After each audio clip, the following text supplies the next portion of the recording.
Olá, sejam muito bem-vindos ao Entralizando por Aí. Eu sou Milena Faneco e eu tô falando diretamente de Ribeirão Preto, do RH 4B Experience. Estou aqui com a Fabiana Vieira. A Fabiana Vieira é CEO da FV Consultoria de Recrutamento e Seleção de Pessoas. Eu falei certo, Fabi? FVRH, Recrutamento e Seleção. Pronto, ela já me corrigiu e tá tudo certo. O nome é comprido.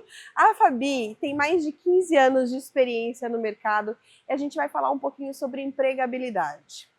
Fabi, a gente sabe que a gente está passando por um movimento muito intenso de transformação digital, com muita tecnologia vindo, a inteligência artificial está aí. Tem um dado do Fórum Econômico que diz que em 5 anos, 44% dos colaboradores, né, dos empregados atuais, terão de repensar as suas habilidades e desenvolver novas habilidades para poder atender o futuro, né? Como que você vê isso? Quais são essas habilidades que você acha que são necessárias para a gente se manter empregável para daqui de 5 anos em diante? Como a gente está tendo muita mudança, então assim, você não consegue projetar tão lá na frente para saber como que estão os cargos, as carreiras, o que vai acontecer. Mas independente disso, precisa-se ter algumas habilidades que, independente da profissão, do tipo do cargo, a pessoa precisa ter. Um deles é a comunicação. A pessoa precisa saber se comunicar. Até as pessoas que são mais tímidas, ela não precisa se tornar uma pessoa super extrovertida e faladeira, mas ela precisa saber se comunicar e se posicionar. Ser uma pessoa resolvedora de problemas. Resolutiva, é isso? Isso, precisa ser resolutiva. Quando você contrata uma pessoa, você está contratando alguém para te dar um braço ali, né? E não para ser algo mais para você fazer e tomar conta, digamos assim. Então a pessoa ela tem que ter isso em mente. Estou sendo contratada e é uma troca, é o meu serviço em troca do salário, né, da remuneração que eu estou recebendo.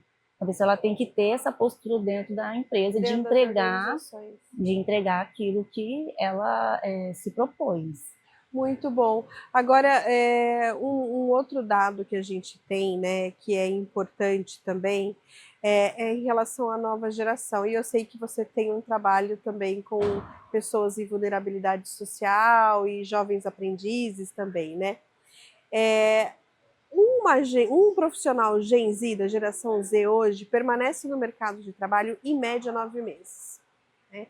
Então, o que isso quer dizer? Quer dizer que as empresas estão movimentando a sua área de recrutamento e seleção muito mais do que antes, né? O que isso representa para você enquanto consultoria? E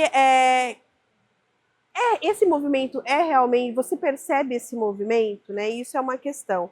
E a outra questão que é um contraponto, né?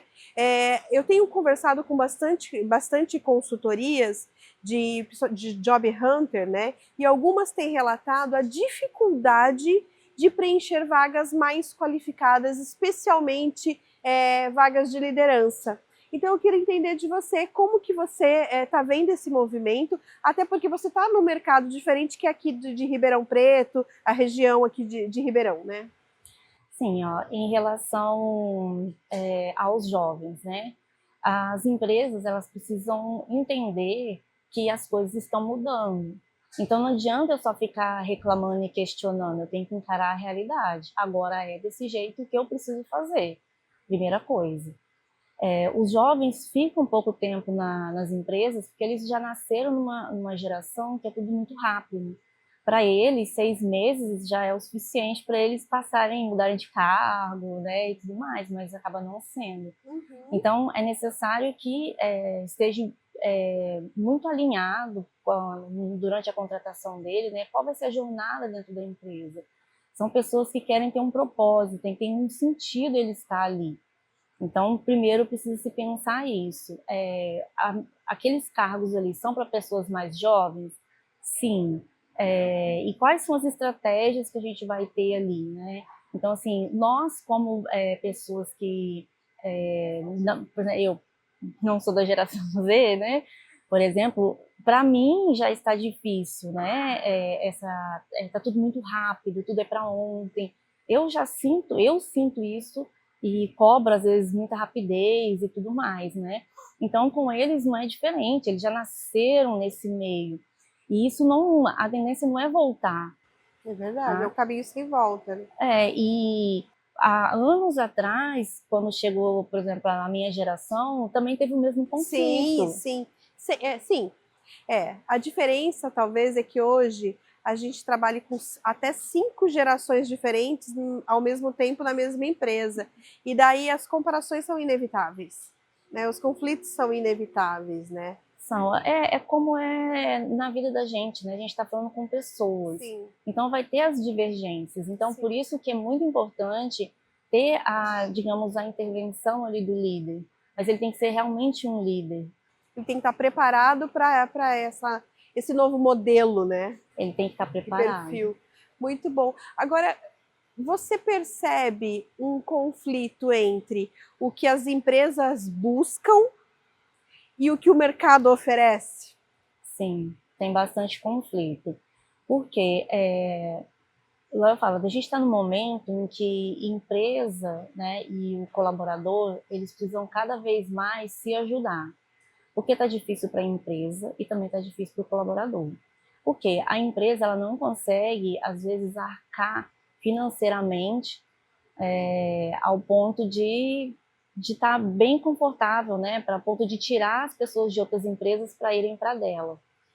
E para o colaborador também é difícil porque não acompanha o salário com o aumento das coisas. Então, o nosso gasto de vida, o gasto básico nosso, está muito alto. E as empresas, por mais que elas queiram, elas não conseguem. Então, você acha que esse conflito maior está dentro de faixas salariais? É oferta salarial, é disso que a gente está falando? A princípio, sim. A pessoa vai trabalhar quando ela vai para trabalhar, não é só porque ela gosta. Ela vai procurar alguma coisa que ela gosta e tudo mais, mas ela vai porque ela precisa. A gente trabalha porque precisa. Começa aí. Então, se você não tem uma remuneração compatível, dificilmente você vai conseguir tirar, mas não é só dinheiro. Então, assim, o RH não tem como ser nada isolado. Não tem como ser só salário, não tem como ser só festa, só comemoração, só benefício. Então, é um conjunto de coisas ali que vai fazer com que a pessoa queira ficar. Não adianta você gostar muito do local, ser apaixonado por aquilo ali, se ele não vai também te oferecer um suporte que você precisa para ter a sua vida pessoal. Ô, Fabi, e o que essa nova geração busca quando olha para esse pacote que as empresas oferecem? O que mais chama a atenção dessa geração? Propósito, né? Eles têm que ter um sentido para eles estarem ali. Eu estou numa empresa e eu estou cursando tal curso. Tem que fazer sentido para ele estar ali, senão ele vai acabar saindo, indo para outros lugares. Ou entender, essa empresa ela pratica ações sociais, eu gosto disso, está dentro dos meus valores, então ele vai até E isso lá, está acima de um pacote de remuneração, né? está acima de um pacote de remuneração. Muito bom. Agora, vamos falar um pouquinho de tecnologia, né? A área de recrutamento e seleção, ela está sendo bastante impactada pela inteligência artificial, por essas plataformas digitais que têm ajudado as empresas a recrutar profissionais. Como que você está vendo esse movimento que hoje tanta gente, né, tanta gente que eu falo é quem está buscando emprego, né, está torcendo meio o nariz aí para muitas plataformas? É porque, assim, precisa ser estratégico na hora de você preencher o currículo, né? Para você preencher lá. Então, a pessoa precisa entender que o que está lá por trás é um robô, é uma máquina, ele foi programado. Então, se você não colocar as palavras, se você não escrever bem, se você não se posicionar bem ali dentro, ele não vai se destacar. E não é muito diferente de um currículo de papel. Então, mas você sabe que esses dias eu vi uma profissional falando assim: o meu currículo é exatamente o que está declarado nos requisitos. É como se fosse copia e cola do que está nos requisitos. E eu não consegui vencer os algoritmos para ir para uma fase de entrevista. Né? E muitas vezes, e essa é uma queixa que eu tenho ouvido bastante, né? Muitas vezes profissionais muito qualificados não estão conseguindo vencer a barreira do algoritmo. Ó, o que pode estar acontecendo também, dentro dessas plataformas, eles já avaliam a parte comportamental e o fit cultural. Vamos supor que aquela pessoa ela tem tudo aquilo dali. Só que a empresa hoje, ela precisa de uma pessoa que seja executora comunicadora. E essa pessoa apresentou um perfil de planejador. Então, não vai bater. Ou, às vezes, o fit cultural dela tá, em comparação aos outros candidatos, está um pouco abaixo, porque é uma porcentagem. Então, por isso tem que se preencher tudo, né, ali o melhor possível. E o que eu sempre aconselho para os candidatos? Você está se candidatando para uma vaga, não fica pensando só nela, você não sabe quando a pessoa vai te retornar, quando aquela vaga vai fechar. Então, você buscou as vagas, faz um controle simples mesmo, não precisa de nada muito elaborado, para as empresas que você já entrou na plataforma, as vagas que você está se candidatando. Também não fique se candidatando em vaga que não tem nada a ver, senão você só se frustra, porque você não vai ser chamado. Eu vejo muita gente que está lá, vaga de estágio, você está estudando? Não. Então você não vai ser chamado. Então a pessoa precisa realmente analisar tudo isso e estar sempre atualizando o seu currículo ali. Por exemplo, eu entro numa plataforma X lá, cadastrei meu currículo. Depois eu nunca mais entro lá. Agora, quando eu como recrutadora, na hora que eu for buscar, eu vou colocar lá, cidade de Ribeirão, tem que ter formação X, e vou colocar, ele vai filtrar para mim. E uma das coisas que eu coloco lá é a data de atualização. Porque se eu entro lá e chamo uma pessoa que atualizou a última vez há 4 anos atrás, dificilmente ela vai aceitar a proposta, né? Ela já deve estar fazendo uma outra coisa. Então, eu vou buscar para as pessoas que andaram atualizando. Então, por isso que é interessante você ter esse controle, porque você pode falar assim, uma vez na semana eu vou entrar na plataforma e vou mudar um ponto, uma vírgula. Que vai aparecer lá a data da última atualização, dia tal. Muito bom. E você vai subindo e tendo mais chance de ser chamado. Eu tenho mais algumas perguntas para você, né? Com relação a comportamento.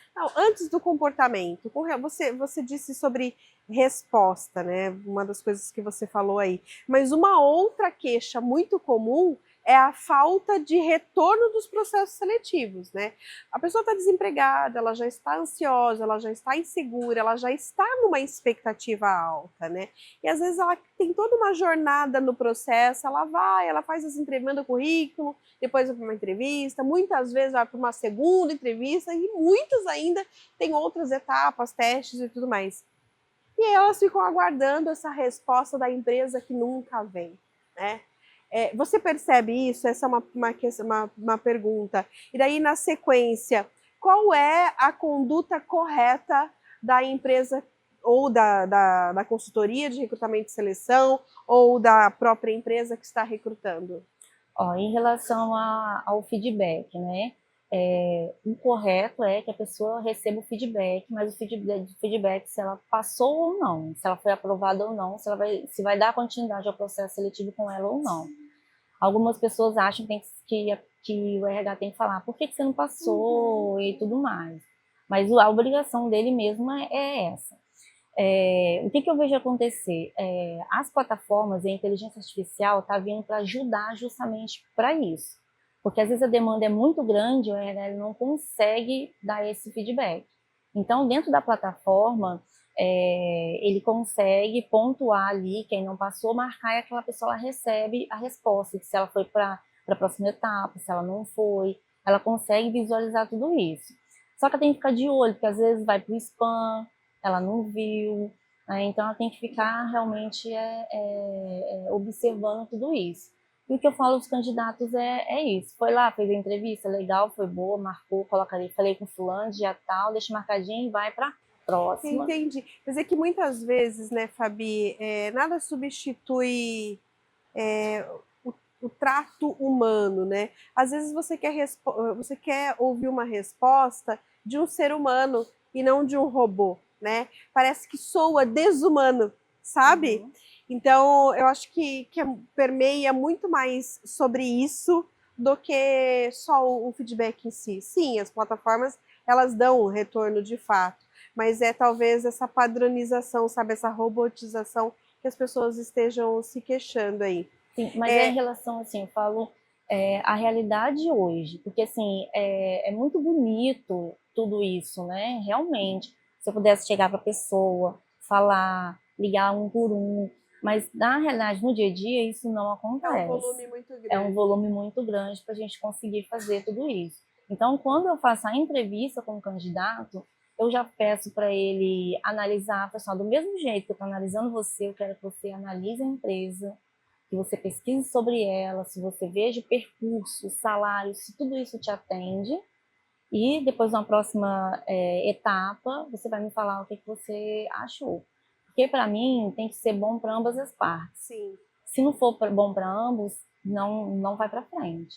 Então, eu deixo isso bem claro para o candidato, assim como eu falo para ele também, ó, esse é o tipo de processo que ele é demorado, a resposta vai demorar para vir, né? Ou, às vezes, eu pego e falo, ó, essa empresa, ela costuma dar respostas rápidas, até semana que vem, até sexta-feira, a gente dá um retorno, né? Ou se até dia tal não te ligar, é porque não passou para a próxima fase. Então, o que falta é um pouco dessa transparência, de chegar Sim. para o candidato e falar qual é a verdade.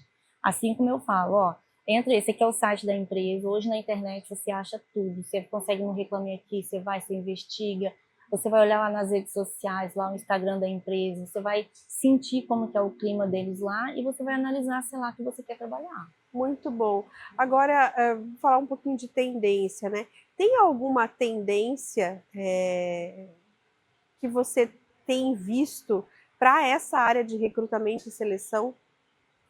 O que eu vejo são as empresas hoje fazem bastante parte comportamental, têm feito muito isso, coisas que não avaliavam antes. Estão usando bastante plataformas, a tendência vai ser essa. Mesmo que seja uma questão de indicação, tudo sempre vai passar por dentro Pela da plataforma, plataforma. que dela dá o analytics, né? Ela dá os dashboards, né? Isso, ela dá tudo ali e a pessoa precisa ir se adaptando. Não tem como a gente. É algo que eu acredito assim, que não vai voltar, né? Igual antes a cana era ali, né? Uma por uma, se contratavam várias pessoas. Foi feita toda uma transição, onde as empresas começaram a fornecer treinamento para as pessoas, para eles operarem as máquinas. Nem todos tinham aptidão, nem todos quiseram participar, alguns perderam esse tipo de emprego. Então é assim que vai indo aos poucos. E eu vejo assim que para você se dar bem, entrar bem no mercado de trabalho, você precisa entender que a carreira ela é sua.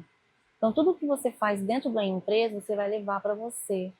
Então se você tem esse pensamento, trabalhar dentro da empresa começa a ficar um pouco mais confortável, porque você está criando ali dados, experiências para você contar depois numa entrevista.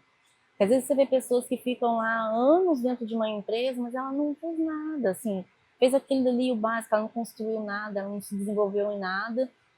E você pega às vezes uma pessoa que ficou 2 anos numa empresa e ali ela já implantou várias coisas que ela saiu de lá, mas aquilo lá ficou e estão dando continuidade. Tá certo. Então, para a gente finalizar, queria que você deixasse uma mensagem ou em forma de dicas para quem está nesse momento de ou de transição ou de busca de um emprego.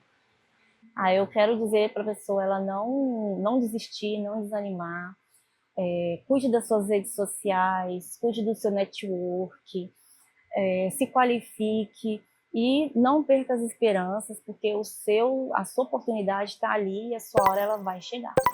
Muito bom. Muito obrigada, Fabi. Eu que agradeço.